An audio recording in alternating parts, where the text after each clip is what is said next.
खमंग कुरकुरीत भजी समोर आली की तोंडाला पाणी सुटल्याशिवाय राहत नाही. बाजारात मिळणारी 30-30 भजी खाऊन कंटाळा येतो. म्हणून आज आपण वेगळ्या पद्धतीची भजी पाहणार आहोत. तसंच चहा आणि भजीचे समीकरण फार जुनंच आहे. आपल्यापैकी बरीच मंडळींना चहासोबत गरमागरम भजी किंवा भजीपाव खायला आवडतो. कांदा, मिरची, बटाटा, पनीर इत्यादी रुचकर भज्यांचा आस्वाद तुम्ही घेतलाच असेल.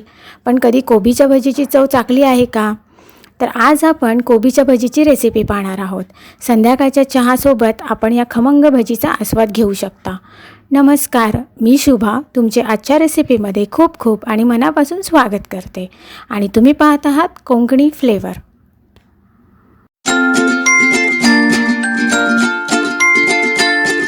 कोबीची भजी बनवण्यासाठी लागणारं साहित्य आहे.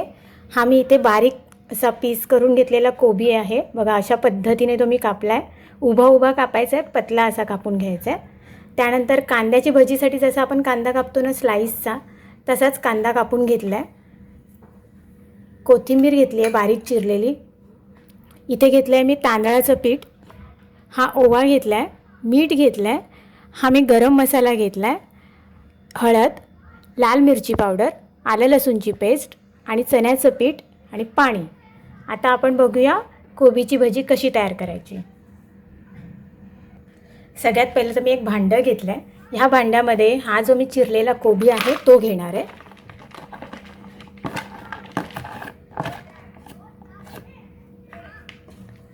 कोबी स्वच्छ धुवून घेतला आहे आणि मी थोडा वेळ तो निथळत ठेवला होता, त्यामुळे त्यातलं सगळं पाणी निथळून गेलं आहे. अशा पद्धतीने आता ह्यामध्ये आपण ही जी बारीक चिरलेली कोथिंबीर आहे ही घालून घेणार आहोत. आणि हा बारीक चिरलेला आपला उभा असा कांदा हा पण ह्यामध्ये घालून घेणार आहे.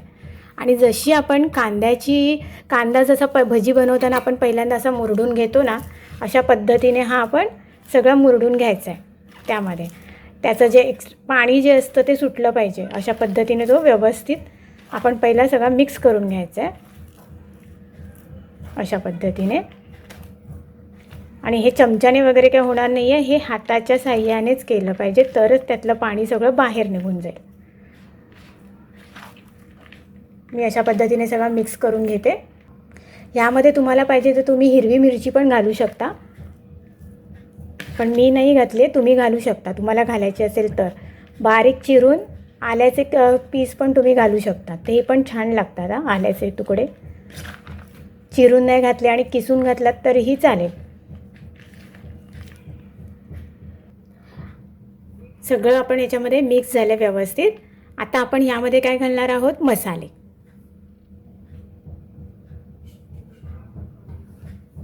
त्या अगोदर ह्यामध्ये आपण घालायचं आहे ओवा.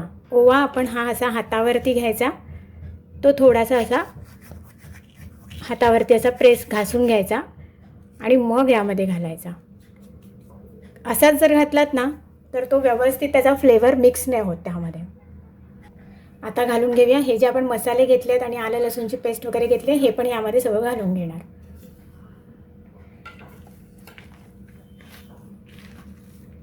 हे पुन्हा सगळं मिक्स करून घ्यायचं आहे. आता आपण मीठ यामध्ये घातलं आहे. मिठामुळे ह्याला परत पाणी सुटणार. त्यानंतर आपण लास्टला सगळे पीठ घालायचे आहेत. म्हणजे ह्याच्या आधी किती पाणी सुटते ते बघून मग आपण पीठ वगैरे घालून मग आपल्याला लागली गरज तर आपण त्यामध्ये पाणी घालणार आहोत. म्हणून सुरुवातीला आधी काहीच घालायचं नाही ह्यामध्ये. आधी स्वतः असं सगळं त्याचं स्वतःचं एक्स्ट्राचं जे पाणी असतं ते काढून घ्यायचं आपल्याला, असं व्यवस्थित मिक्स करून. बघितलं मगाशी किती कोबी होता आणि आता आपण मीठ घातल्यावरती तो सगळं नरम पडलं आहे, कारण त्याने पाणी सोडलं आहे ना कोबी कांदा, म्हणून.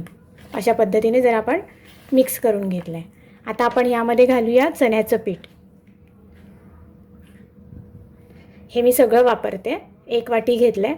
जर लागलंच तर मग मी अजून घेईन. ते आपल्याला किती पाहिजे त्याच्यावरती आहे. आणि हे व्यवस्थित असं मिक्स करून घ्यायचं आहे. आणि हे तांदळाचं पीठ हेही मी आत्ताच घालून घेते. तांदळाचं पीठ यासाठी घालायचं आहे की त्याने ना भजी कुरकुरीत होते. काही लोक कसं कॉर्नफ्लॉवर वापरतात. तांदळाचं पीठ तर जनरली सगळ्यांच्या घरी असतंच. ते कॉर्नफ्लॉवर वापरण्यापेक्षा आपण तांदळाचं पीठ घालावं, ते चांगलं पण आहे, म्हणून मी तांदळाचं पीठ इथे वापरलं आहे. आणि ही सगळी पिठं व्यवस्थित मिक्स करून घेऊया. सगळी पिठं व्यवस्थित मिक्स करून झाली आहेत. आता आपण अंदाजाने ह्यामध्ये पाणी घालणार आहोत.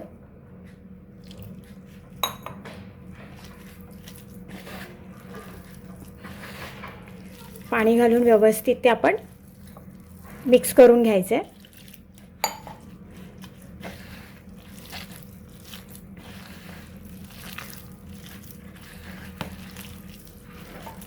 पद्धतीने आपण हे सगळं पीठ तयार करून घेतलं आहे. आता आपण तळून घेऊया. इथे आपण कढई गरम करून घेतली आहे. कढईत तेल गरम झालं आहे. आता आपण भजी सोडणार आहोत.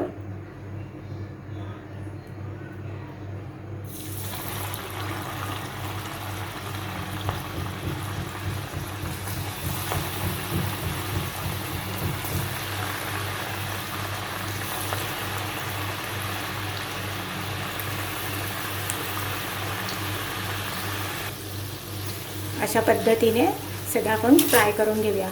बघितलं, कोण म्हणेल यामध्ये कोबी वापरलाय.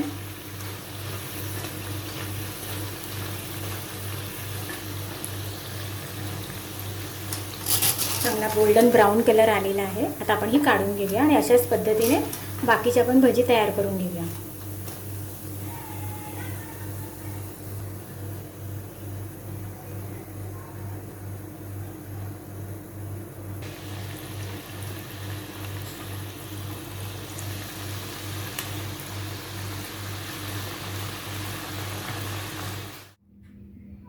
ही बघा, आपली कोबीची भजी तयार झाली आहे. ही भजी तुम्ही सकाळचा नाश्ता स्टार्टर म्हणून सुद्धा चटणी टोमॅटो केचप बरोबर खाऊ शकता. एक नंबर.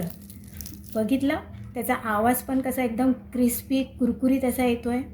मैत्रिणींनो, तुम्हाला जर ही आजची कोबीची भजीची रेसिपी आवडली असल्यास जरूर लाईक शेअर करा आणि माझ्या कोकणी फ्लेवरला सबस्क्राईब करायला विसरू नका. चला तर मग, अशा सुंदर आणि खमंग रेसिपीसह मी पुन्हा भेटणार आहे. तोपर्यंत थँक्यू.